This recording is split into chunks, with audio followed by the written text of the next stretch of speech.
Bonjour et bienvenue dans l'épisode des 10 questions. Suite à l'interview sur leur parcours, déjà en ligne sur les plateformes, je pose les 10 mêmes questions décalées à mes invités. Je vous souhaite une belle écoute. Rebonjour Insa, bienvenue dans cette deuxième partie d'interview. Rebonjour Justine. Je vais te poser 10 questions qui vont sûrement te faire, te faire réfléchir pour certaines. Quelle est la personne qui t'inspire le plus ? La personne... Bon, c'est chiant de dire ça, hein. Je suis pas content de l'avouer, mais je crois que c'est ma mère. Je Ah, crois mais que tu c'est sais, ma mère. beaucoup d'invités disent ça. Ouais, mais c'est relou de l'avouer, putain, ça fait genre complexe de deep, tu vois. Mais, Ah mais non. putain, elle est très particulière, elle a une force de caractère énorme. En plus, ça m'a... elle a été dans le coma pendant presque 2 mois cette année. Euh,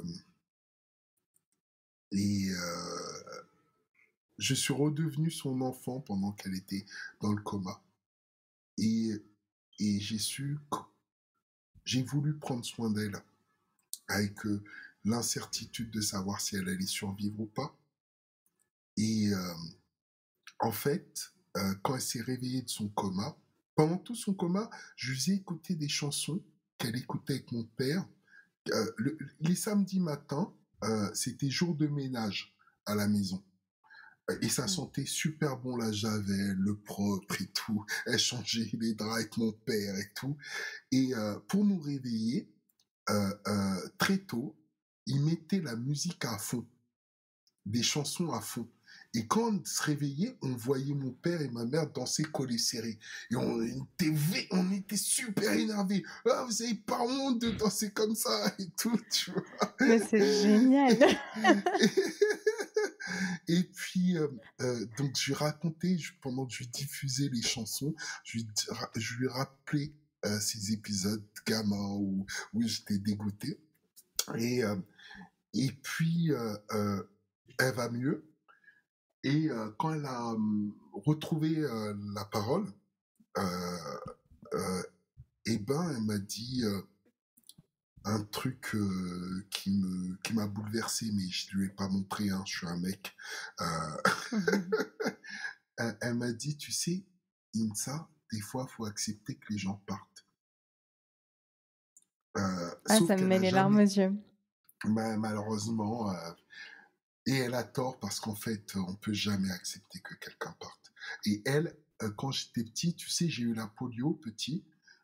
J'ai failli mourir en 1999 aussi d'un grave accident. Elle a jamais toléré que je parte avant elle. Et quand elle me le dit, je sais qu'elle le dit pour elle, pour nous préparer plus tard, mais on sera jamais préparé. Tu t'es jamais préparé à perdre ton proche, quelqu'un que tu aimes. Tu dis que c'est possible, mais, mais, mais c'est pas possible. En fait, c'est impossible de, t'es jamais prêt à ça. T'es jamais prêt. Et puis, tu sais, elle a une force de caractère de fou. Elle ressemble pas aux femmes occidentales. Je suis désolé de le dire, hein. Elle a vécu dans un modèle matriarcal.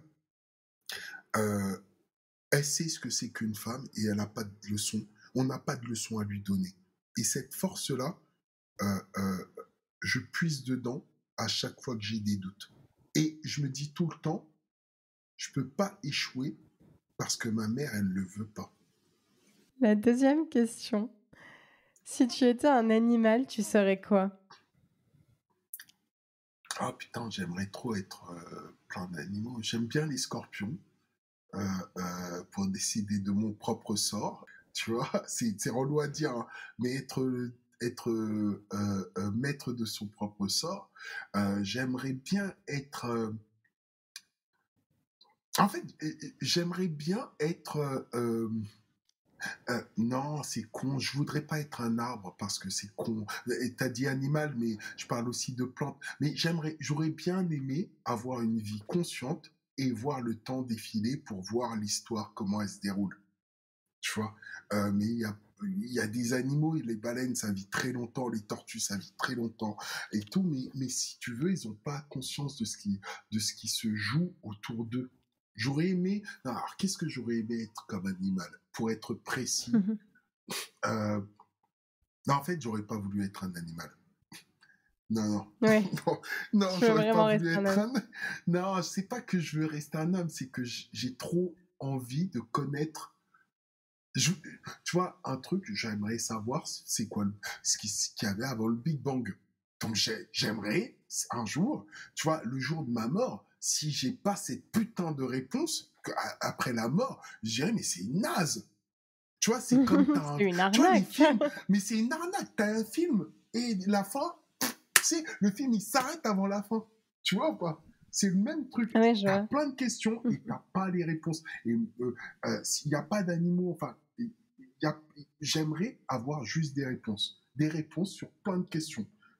Bien sûr, je saurais ce qu'il y a après la mort. Tu vois, j'ai déjà eu une petite expérience de ça. Je commence à comprendre, voilà. Mais quand je meurs, parce que avoir une expérience de la mort, c'est pas la mort.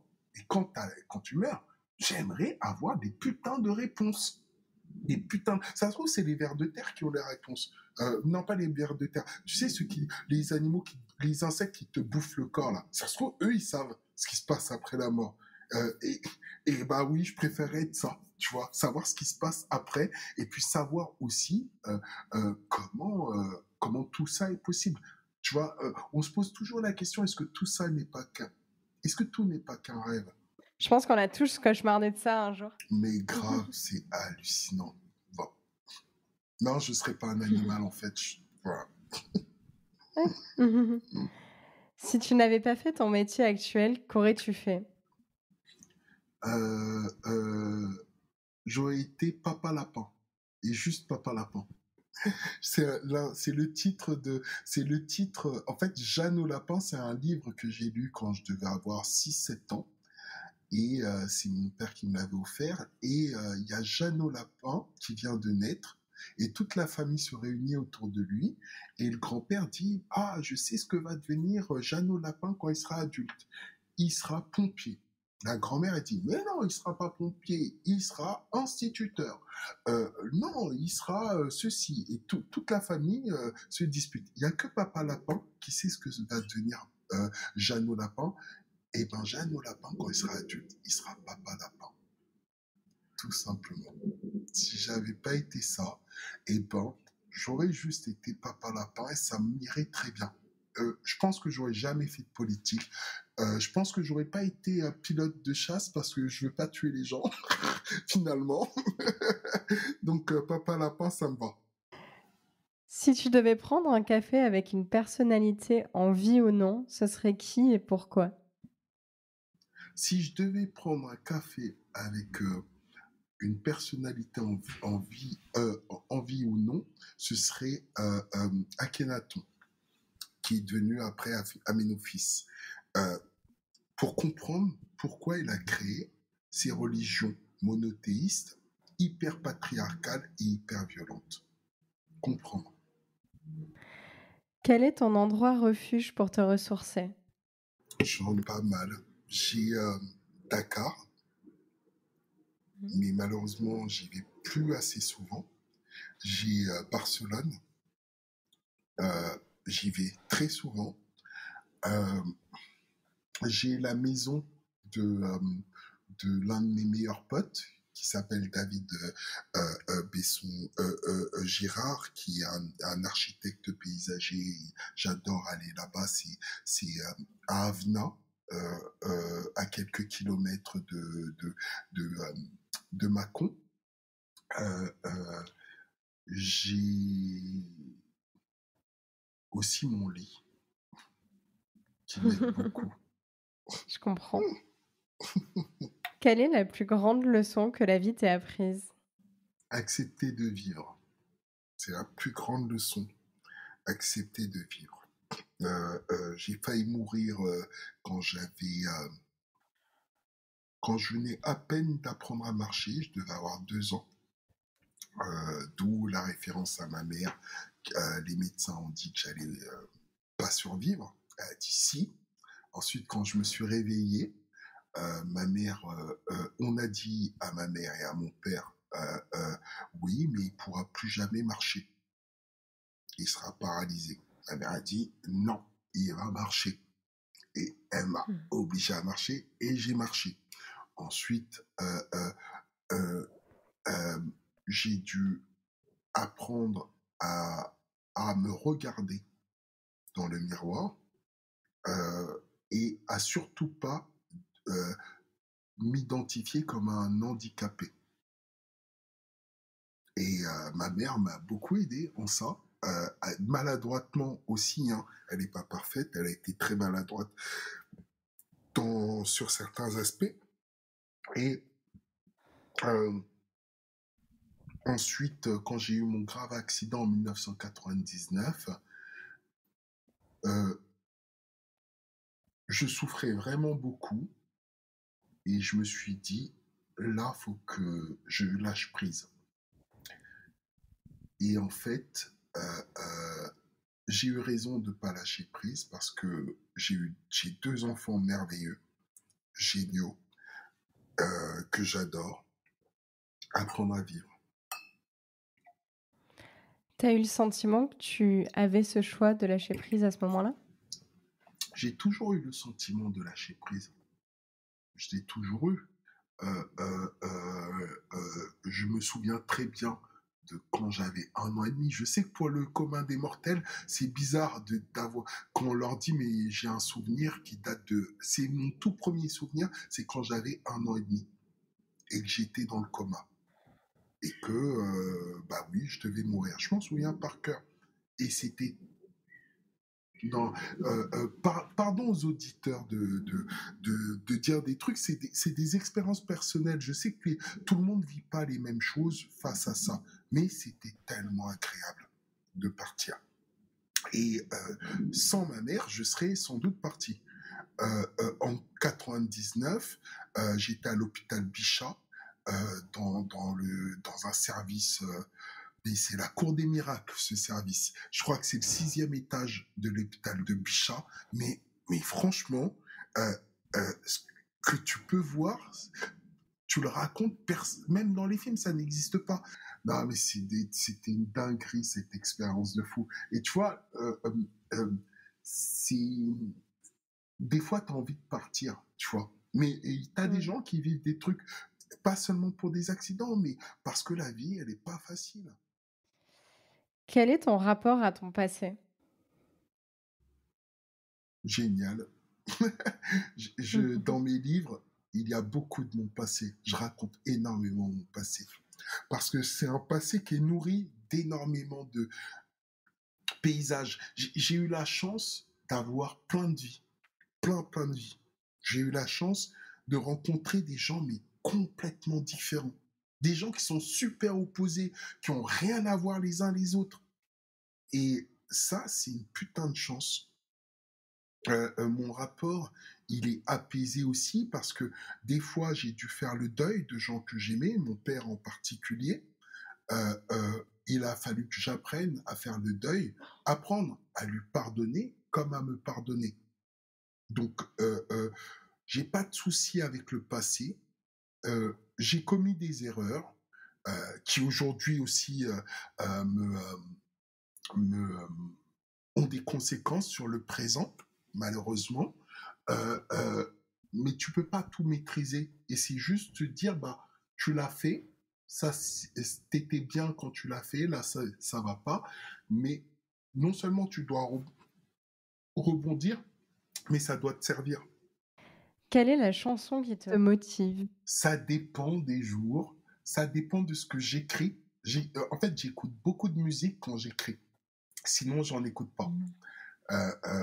Honnêtement, avant, j'écoutais énormément de musique parce que j'écrivais pas, mais maintenant que j'écris beaucoup, j'écoute en musique et ça dépend des moments. En ce moment, j'écoute Angola. Je suis en train de finir un roman et j'écoute Angola c'est celle qui chante Petit Pays, Petit Césaria Evora. En ce moment, Ah oui. j'écoute ça. Voilà, en ce moment, j'écoute beaucoup Angola de Césaria Evora. Le mois dernier, j'ai beaucoup écouté Nina Simon, Misunderstood. Je crois que c'est ça le titre. Tu vois, je crois que c'est ça le titre. Et même, ça a été repris par ce groupe américain. Oh, c'est Misunderstood. Misunderstood. J'écoutais bien ça et le matin, ça me motivait bien à bosser. Trop bien. Et la dernière question. Quelle est la citation qui t'inspire le plus ? Et Dieu créa Dieu à l'image de Dieu, et par humilité, il appela l'homme. Elle est très belle. C'est... le chanteur... je suis vraiment vieux. Le chanteur ivoirien qui fait du reggae, Alpha Blondy. C'est d'Alpha Blondy. Ok. Et Dieu créa Dieu à l'image de Dieu, et par humilité, il appela l'homme. Il aurait dû être encore plus humble et il appelait la femme. C'est vrai. Je pense que c'est homme avec un grand H. Ouais, je crois aussi. Merci beaucoup, Insa. Merci beaucoup, Justine. C'était un agréable moment. L'épisode est maintenant terminé. J'espère qu'il vous a plu. N'hésitez pas à vous abonner au podcast sur les plateformes et sur les réseaux sociaux pour ne rien manquer de son actualité. Et je vous dis à très bientôt.